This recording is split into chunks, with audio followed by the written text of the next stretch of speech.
How's it going, guys? My name is Josh, and these are our molds. We were given these molds by somebody who collected them for almost 30 years. Some of these are over 40 years old. There's probably about 1,000 molds in here, and each video I'm going to take one of these by random, clean it, restore it to the best of my abilities, and then fill it with slip and see what beautiful object comes out. So if you're interested, go ahead and stay tuned. How's it going, guys? Josh back again, and today we're going to be cleaning a mold from 1979. I'm going to go ahead and show you what it says on here. There's the date right there. Now this mold is very, very, very dirty, partially damaged, and I want to see if I can restore it. So these are going to be the tools that I'm going to be using today. We have different thicknesses of brushes I'm going to be using, some of them a little bit stiffer than the others. And I also have some detail sanders that I'm going to be using right here. All of them have different grits on there. And I'm also going to be wearing a safety mask. So without further ado, let's go ahead and open the inside of the mold and see what it looks like. Wow, that is really dirty. Every time I see this, I think, man oh man, is this going to be hard to do. But that's okay, we're going to figure it out. Alright, so as you see, we have a moon right here. Here's the moon's face. There's caked on dirt all right here and all the way down on this side too. This side is the actual indented part. It's actually less dirty than this side is. But let's go ahead and just start cleaning it and see what we can do and see how good we can get it on the sanding part as well.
All right, here we go. I'm not sure what's going on with the eye area. I feel like there might be something a little messed up right here. Unless that's the ridge of the nose. I was able to sand off this one spot right here that was having a bit of a indent. There is still some things that I might go over a little bit more with the sander before I put it in, but I think that this piece is pretty much good for right now. It's going to be really hard. I might have to get some different tools eventually to be able to get out pieces like this, like these really fine little pieces of dirt. But I think all in all, compared to what it was, it's looking a lot better. Let's get to piece number 2.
Alright, here we are. We have the finished product. This is my first time attempting ever to sand a mold down. So, let's go ahead and see the pieces individually. This one was the indented part. A lot more difficult than I thought it was going to be because there's a lot of ridges and stuff, and those aren't very versatile, the little sander pieces. So there's that. And then this part I'm worried about because I did get some areas that were a little bit more gritty than I wanted, but I did use the finest one I had of the sandpaper detailers. So hopefully that won't show up too much, and whatever comes out will look awesome. So let's go ahead and bring this to the slip room, and we're going to go ahead and cast it and see how it turns out. We'll see you in there. Alright, here we are in the slip room. We're going to go ahead and fill it up, and hopefully it comes out good. It is the dirtiest one that I've cleaned, but I have high hopes.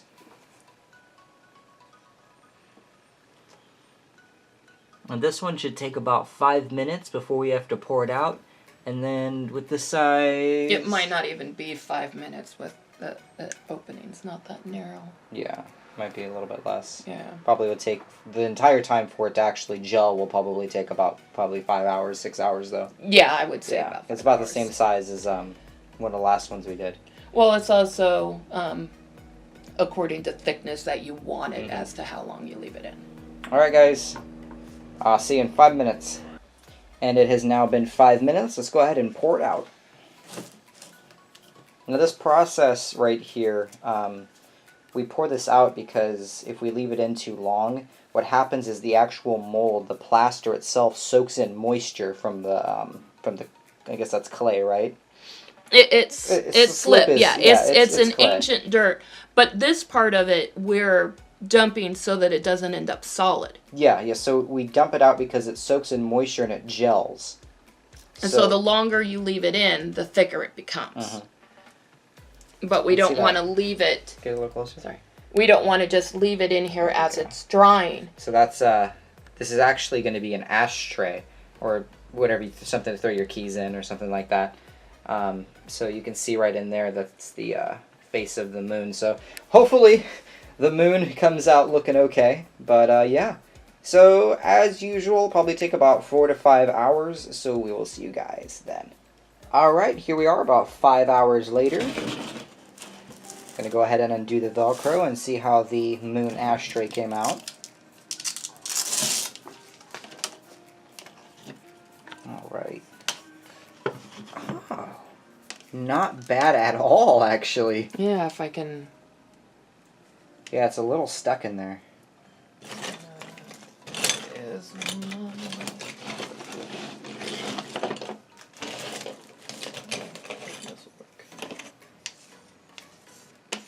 Gonna get off that excess and see if we can pop it out.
Getting it out if I can get it out. Oh, there we go. Whoa, there we go.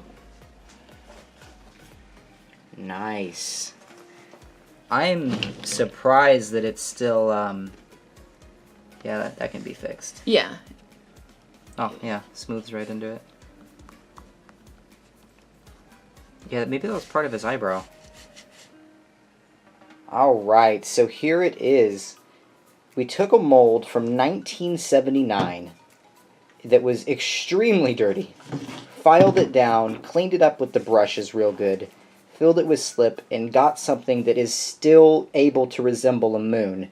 And we can clean it up even more after it dries, too. Right now it's in a very wet, moist state, so we can clean up a lot of this roughness and get a lot of this dirt off of there, and then fire it up.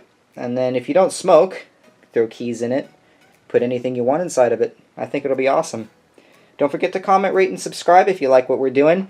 In the comments below, let us know if you ever think you'd want us to list our stuff online and sell it online. And I'll see you in the next video.